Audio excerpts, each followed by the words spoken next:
Hi friends, welcome to Moni's kitchen. இன்றைக்கி நம்ம வீட்டில் என்ன பிரேக்ஃபாஸ்ட்னு பார்த்தீங்கன்னா கருப்பு சுண்டல் குழம்பும் அதுக்கப்புறமேட்டுக்கு தோசையுங்க. மதிய லஞ்சுக்கு வரப்பீக்கங்காய் பொரியல், ரசம், சாதம், தயிர் பெற ஊற்றி வச்சுருக்கேங்க. இதுக்கு வந்துட்டு நான் வரப்பீக்கங்காய் வந்துட்டு ஃபஸ்ட்டு பொரியலுக்கு வந்துட்டு நம்ம எண்ணெய் ஊற்றிட்டு கடுகு உளுத்தம்பருப்பு போட்டு தாளிச்சிட்டு வெங்காயம் வரமிளகா வணங்கினதையும் காயை ஆட் பண்ணி மூடி வச்சிடலாங்க. நல்லா அது பாட்டுக்கு வந்து வெந்துட்டுருக்கும்.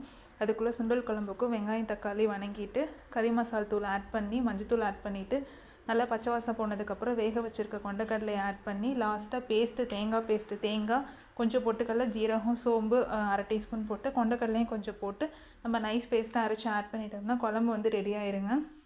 இது வந்து நான் தோசைக்கு செய்கிறனால கொஞ்சம் வந்து தண்ணியாக வச்சுருக்கேன். நீங்கள் இதே சப்பாத்திக்கு செய்கிற மாதிரி இருந்தால் கொஞ்சம் தண்ணி லெவல் வந்து கம்மி பண்ணிட்டிங்கன்னா கரெக்டாக இருக்கும்.